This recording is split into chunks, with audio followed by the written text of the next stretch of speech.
Today, the United States is a huge confederation of 50 states with a population of 335 million and a territory of 9,800,000 square kilometers.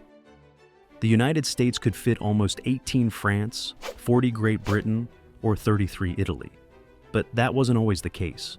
How have the borders of this power been shaped? We'll learn how the U.S. went from a bunch of colonies to one of the largest countries in the world.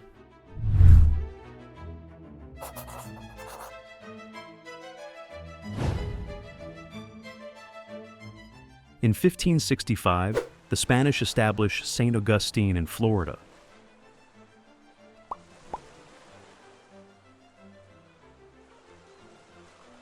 In 1605, the French established trade settlement of Port Royal.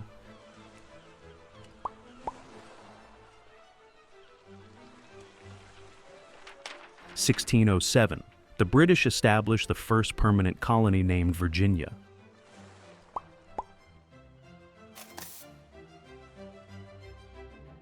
In 1613, the Dutch established a settlement in southern Manhattan. They bought the island from the Mannahatta Indian tribe, after whom it was named, and named the settlement on the island New Amsterdam.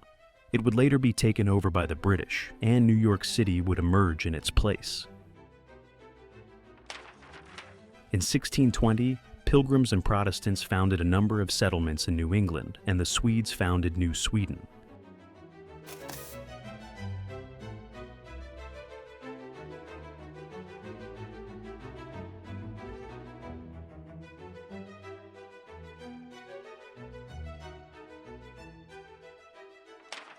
Despite the dangers, the new lands beckoned more and more Europeans for economic as well as religious reasons.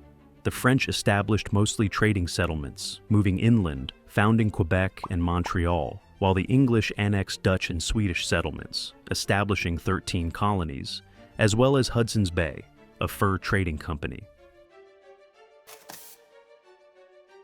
By 1700, the English colonies numbered about 250,000 inhabitants, while the French colonies of New France and Louisiana had 15,000, and Spanish Florida had 1,500.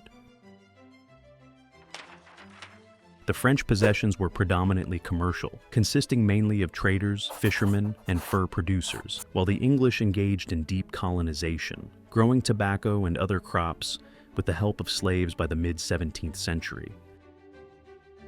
The sparsely populated colonies would play a bad joke on France. As a result of the 7-year war between France and Britain, unable to resist the larger colonies of the British, France lost all of its colonies in the Americas, and Spain gave up Florida.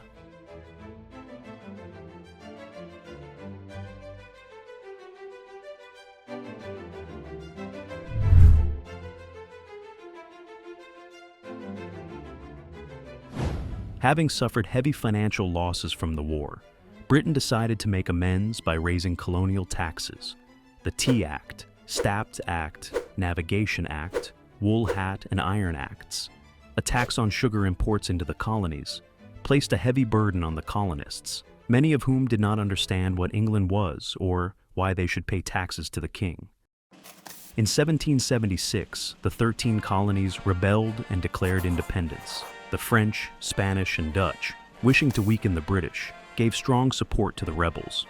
After a 7-year struggle, the British, having serious problems with logistics and finances, recognized the colonies as independent.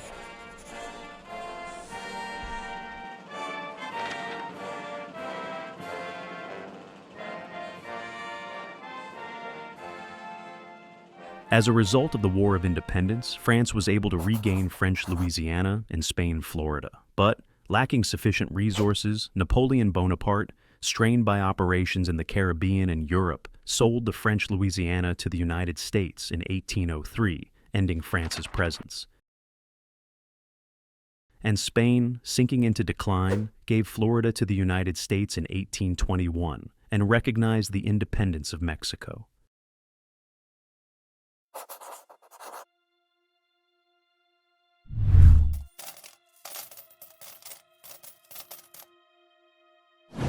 The Americans, wanting to expand their territory, even attempted to invade Canada, arguing that it was a liberation from British oppression. At the time, the British Navy severely restricted American foreign trade due to strained bilateral relations. Especially, the British were tied up in the war with Napoleon in Europe. James Madison in Congress declared war on England in 1812.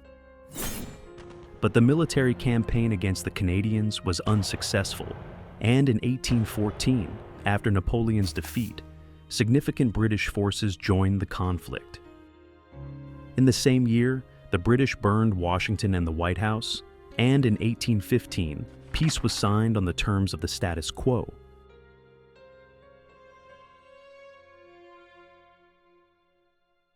In 1830, the Indian Removal Act was signed by Congress and President Andrew Jackson, allowing for the forced removal of Indians. In an effort to gain resource-rich lands in the South, mass deportations of Indian tribes were undertaken. About 100,000 people were summarily deported, thousands of whom died along the way. It will go down in history as the Trail of Tears.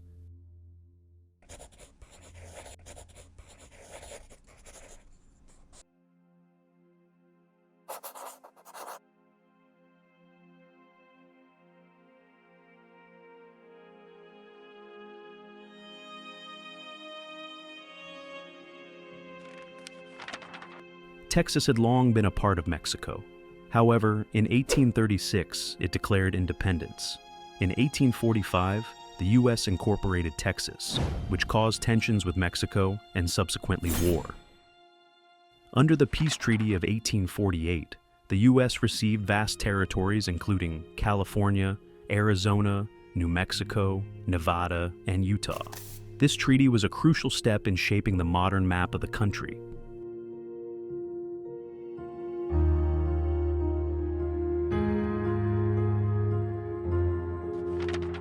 At the same time, in the Northwest, there was a struggle with Great Britain over the Oregon Territory.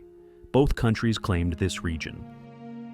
In 1846, a treaty was concluded, according to which the U.S. received the lands that later became the states of Oregon, Washington, and Idaho. By the middle of the 19th century, Americans were rushing to colonize the West. One of the reasons was the discovery of gold in California in 1848. Where San Francisco sprang up around the mines. To further colonize the continent, the Homestead Act was signed into law, allowing each citizen 160 acres of land in the West. This attracted hundreds of thousands of settlers, especially recent settlers from Europe, and the construction of the Transcontinental Railroad in 1869 accelerated these processes.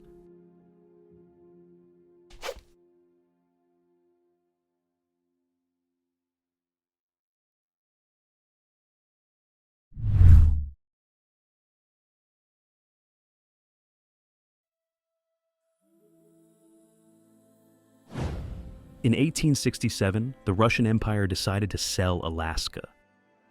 This vast and sparsely populated territory was of no use to Russia, and the U.S. saw it as a strategic advantage. For $7.2 million, the deal went through. Initially, the purchase was criticized, but soon gold and oil were found in Alaska, making it the most important region of the country.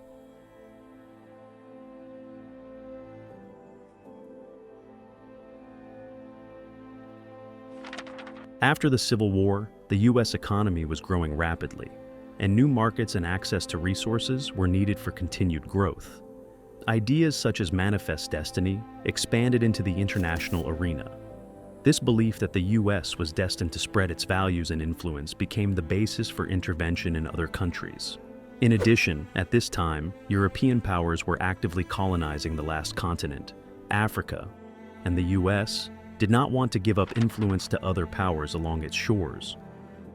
Moreover, control over such places as Hawaii or Panama, for example, gave a strategic advantage in trade and military affairs. By the end of the 19th century, the U.S. began to expand beyond the continent's borders. In 1893, a group of American businessmen and local Europeans, with the help of the American military, organized a coup against the Hawaiian Queen. After the coup, the Republic of Hawaii was established under American control, and at the end of the war with Spain, it was incorporated into the United States.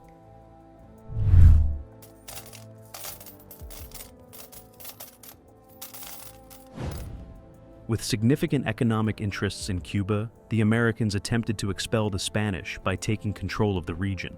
Citing mistreatment of the locals, greatly exaggerated in American newspapers, an ultimatum was issued to Spain. In 1898, war was declared, which the weakened Spanish Empire lost in a matter of months.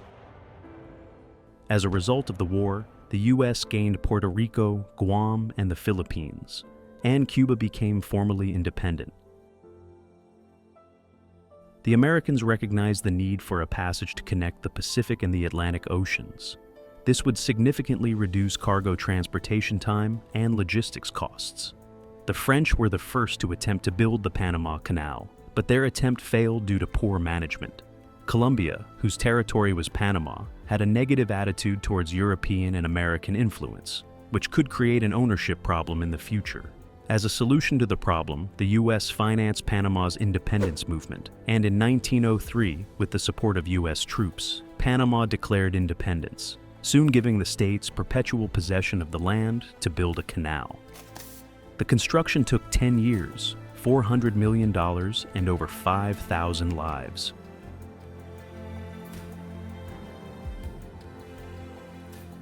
Despite a number of annexations and wars of conquest, the U.S. avoided the traditional imperialism of European powers by focusing on economic influence rather than the creation of traditional colonies. The reasons for this were many, ranging from the democratic structure of the country and the fact that the U.S. itself had once been a colony, to the fact that there was no need to conquer any territories because it had an entire continent to itself, the eastern part of which remained sparsely populated until the 20th century. In addition, the world was already divided among the big empires, and the young states did not have enough military power to resist the big empires. Nevertheless, the United States would not miss its chance to create an empire in the future, but it would be a financial empire, and a little later.